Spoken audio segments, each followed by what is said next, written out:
I was removed from the stage as confidently as a stain is removed from a white shirt in front of television cameras. And I didn't even have time to remove the microphone when a screenshot of my signature was displayed on the screen behind me, confirming the transfer to a fund that doesn't exist, and the hall became so quiet that I heard a tiny champagne bubble burst in a glass next to me, as if someone had snapped their fingers, releasing my reputation into the abyss. And at that moment it seemed to me that all those years of discipline, sleepless negotiations, and sterile balance sheets were just scenery that a storm of indignation would wash away in one movement. The gala for hospitals had turned into a trial for a philanthropist, and the MC, who had been smiling just a moment before, was reading dry lines from a tablet that said the audit team had found fictitious expenses related to offshore transfers. And next to me stood my ex-wife, with the same reserved posture with which she had once signed our marriage contract. And her gaze slid over me as if over an object that had long since lost its personal touch. I saw the guests, accustomed to the glitter, curling inward, because money loves silence and scandals love an audience, and the camera was already gliding along the row of honor tables like a trained shark that had smelled blood. I leaned against the podium as if on the side of a boat pitching in cold water, and said into the microphone the only thing I could say at that moment. "It's a fake." My voice did not break, but I felt my knees buckle slightly, because on the screen where the transaction table flickered as the operator enlarged the signature, I recognized not only my own handwriting, but also the faintest break in the pen at the end of the letter K. The same defect that had appeared after I had signed contract folders in the rain at the port many years ago, and the ink had been covered by a film that had left a tiny tear ever since. I knew that if this was a fake, it had been made by someone who had watched me closely, almost physically, like tying a tie before a person wakes up, and the very idea of closeness gave me a chill. The auditor stood up, placed the folder on the edge of the stage, and said carefully, without intonation, like a surgeon naming organs, "We have copies of the documents and the statements of the employees." "What employees?" I asked, and I didn't like how quickly, almost predictably, he answered. "The ones closest to you." A hand touched my shoulder, and I turned, ready to push away, but instead I saw my godson, Stefan, the man who had once brought me into this business, shown me my first warehouse with metal, and taught me to listen to the hum of machines as if it were the music of the future. And now there was something hard in his gaze, like a seam in an expensive suit laid over a wound. "You will sign the statement and step aside for the duration of the inspection. That will be the right thing to do," he said, and every word he said fell on me like a bucket of water on a hot stove. "You know I didn't do it," I replied, though I wasn't really saying it to him, but to myself, because of all the people present. I was the only one who could hear in my own head that high, thin squeak with which fear marks the edges of reality as they begin to move apart. "I know it's better for the company," Stefan said, and withdrew his hand as if the signature were already there. I left the stage to a mixed noise of polite sympathy and predatory curiosity, and in the corridor, which smelled of chilled glass and leather furniture, I finally pulled out my phone to call the security advisor, but before I could touch the contact, the screen flashed with a message from an unknown number, and it contained only 2 short phrases that stung me deeper than any official accusation. "You remember the contract at the port. You opened the door yourself. This is just the beginning. When you are used to managing money flows that span half the world, the most terrifying thing is not the loss of accounts or offices, but the loss of orbit, the feeling that everything you lived by no longer obeys your laws." The next morning I woke up to phone calls that yesterday would have meant deals, but now meant betrayals. The bank director spoke calmly, but the words were cold. Frozen assets, audits, demands to provide documents that I never had. My lawyers, proud lions yesterday, today resembled a pack of dogs sniffing the air and waiting for someone to throw them a bone. I felt how even those I had paid for their loyalty were slowly starting to turn against me. I arrived at the central office, and from the street I could already feel the atmosphere change. A crowd of journalists whom a week ago I could have used for brilliant advertising were now raining camera flashes in my face like stones. Inside, I was greeted by the silence of the corridors and whispers from the offices, in which I heard my own name spoken with a mixture of fear and ominous amusement. The secretary lowered her eyes as I passed, And in that small detail, I understood. I was already a stranger in my own home. At the board meeting, I saw my chair pushed slightly to the side, as if by accident, but I knew it was a sign that my presence was no longer the center of attention. Stefan sat across from me, his fingers intertwined, his gaze stony, and when he said that, while the investigation is ongoing, the company must distance itself from all possible risks, he was effectively cutting me out of the picture he had helped paint. "You want me to admit to something I didn't do?" I asked.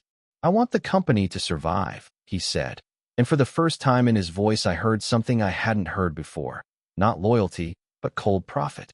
Then I realized that my enemies weren't outside. They were right there, within these walls, among those I once considered family. Because betrayal is always closer than we realize. That same day, the documents appeared in the news. Not just a signature on a fund, but entire money laundering schemes carried out under my name, with accounts on islands I didn't even know existed. I stared at the screen and felt a shadow growing on my face, created by someone else but already equated with me. The reputation I had built over decades was crumbling faster than I could say my name. When I got home, I was in for an even deeper stab wound. There was an envelope on the kitchen table. My wife's handwriting was neat and even, as always. In the letter, she wrote that she could no longer be a part of a life that is crumbling, and that it would be safer for the children. At the end, she added a few words that finished me off. "You always chose power over us." I sat among the empty walls of my house, which still smelled of the expensive wine of last night, and felt that I had been robbed of everything: money, trust, family. Only me remained, and a cold rage that, for the first time in many years, had become stronger than my discipline. And then another message came from an unknown number. "Tomorrow you will find the key in the archive. If you have the courage, take it." And I understood. Someone was not just destroying me. Someone was leading me along a thread that led somewhere deeper than any business or money. I had not slept all night. I sat in my office, my head in my hands, listening to the clock ticking, and I felt that each stroke was driving a nail into the old life. My lawyers were silent. Stefan was silent. The press was tearing me to pieces. I had only one thing: that message. Archive. Key. It sounded like a trap, but also like the only chance to escape the trap I was already in. At dawn, I drove to the old logistics center on the outskirts of the city that had once been the heart of my empire. Now it stood empty, like the skull of a former giant.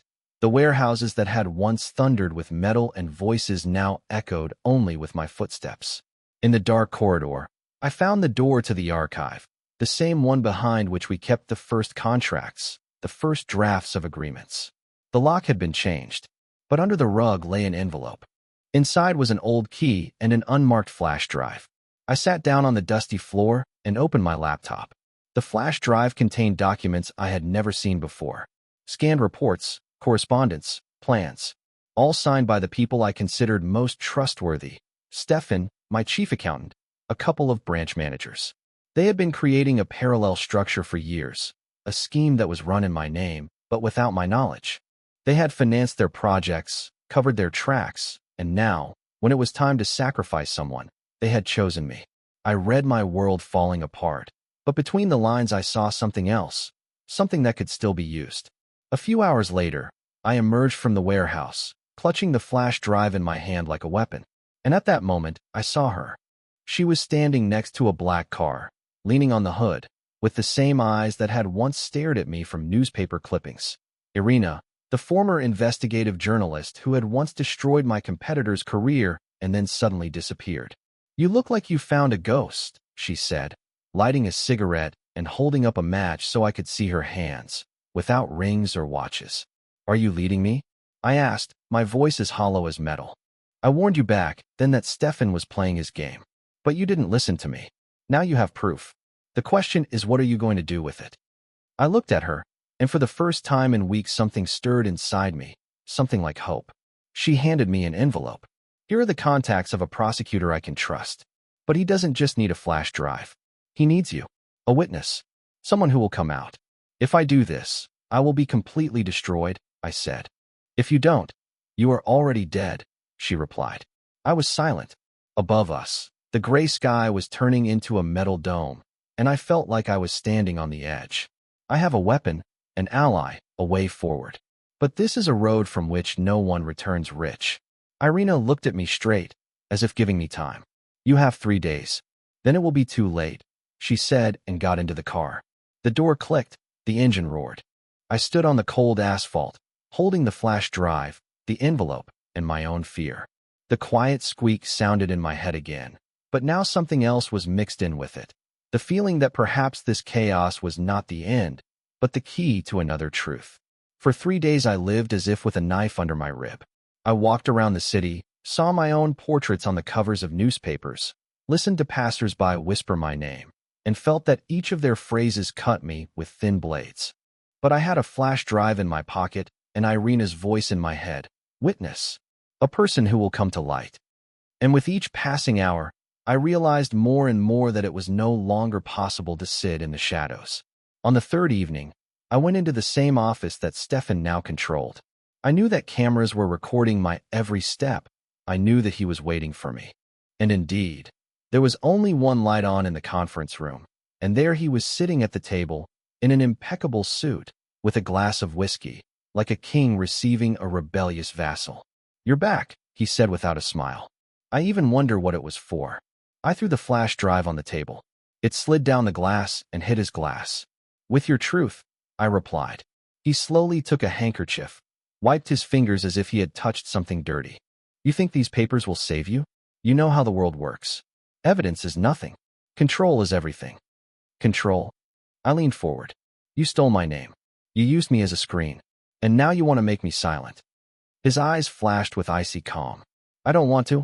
I already made you. Look around. You have no company, no family, no friends.